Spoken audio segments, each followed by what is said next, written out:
One of the best things about leading a minimalist life is how it can uniquely benefit anyone who decides to give it a shot.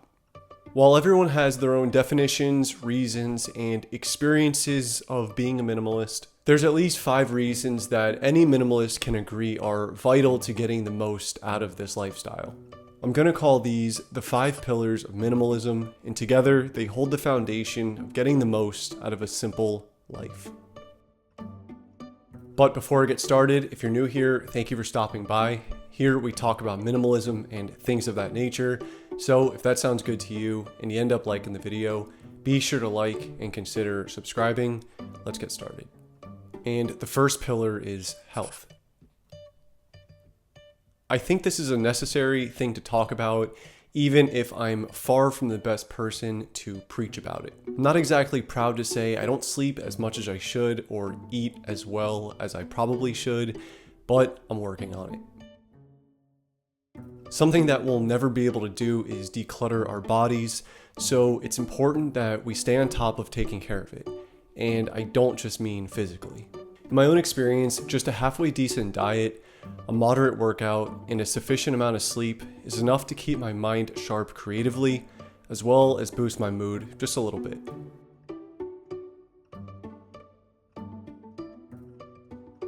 For me, a huge part of being a minimalist is taking care of myself physically and mentally. It's quite obvious I don't think this is something only a minimalist should focus on, but maybe reevaluate where this is on your list of priorities.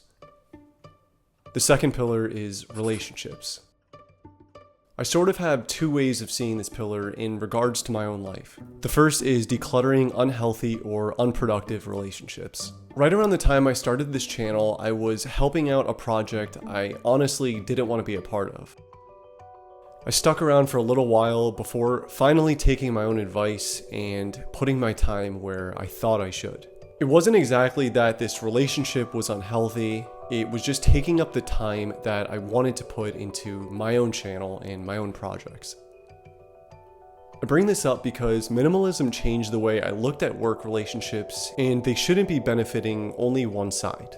The second way I see this pillar is with loved ones, and this one's a lot more simple. Focus on important relationships with loved ones. The third pillar is passion. And I feel particularly strong about this one. To me at least, this pillar reinforces the idea that our career, social status, and net worth is not our identity. A simple but possibly scary question I've been asking myself is, what is my passion?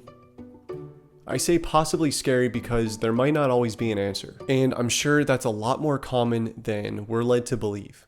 I spent a good amount of time in my life running around in circles, figuring out what I wanted to do for a career and a steady income. And after a few years, I stopped looking and stopped trying so hard. It was then I was able to put more time into my passion, which was picking up my camera.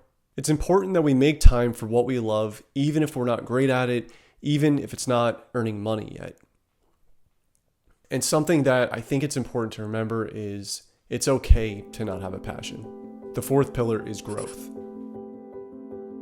And this is something that's starting to have a completely new meaning for me. In the early days of making videos, I was consuming a lot of content about self-improvement, and I wanted to make videos related to self-improvement. And I try to avoid the term self-improvement as much as possible because I like the word growth much more.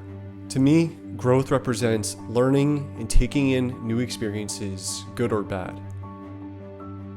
Taking in bad experiences and using that as an opportunity to maybe handle it differently. Growth, in my opinion, doesn't mean always doing something right, but learning from the wrong way to do something. And the final pillar is intentionality.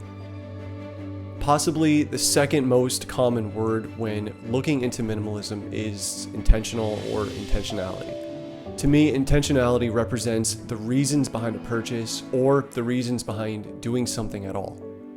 It's as simple as asking myself before a purchase, can I see myself even using this, or can I see the end of this object's lifespan? This question alone has saved me from countless times of random, spontaneous spending. Moving away from purchasing physical things for a second, it's also important to remember my intentions behind saying yes or no to something. I no longer say yes to things out of guilt or obligation, or I at least try my best. It's just about having good, rational reasons behind decisions. I have short-term as well as long-term goals I want to accomplish, and these are the things I think about when a choice presents itself. Leading a more intentional life through minimalism keeps my mind clear and my decisions deliberate, and rarely are my decisions ever regretted now. If I had to write an essay on the core most important things to a minimalist, these are probably the first 5 things I would cover. And like I said at the beginning, these are just 5 things I would assume all minimalists can agree are vitally important to getting the most out of this life. Anyways, I hope you found some value out of this video, and I appreciate the time you spent here watching. Let me know down in the comments which one of these 5 pillars means the most to you, and maybe your own definition of any one of them. If you did like this video and you do like this type of content, be sure to like and consider subscribing to my channel, and I'll see you next time.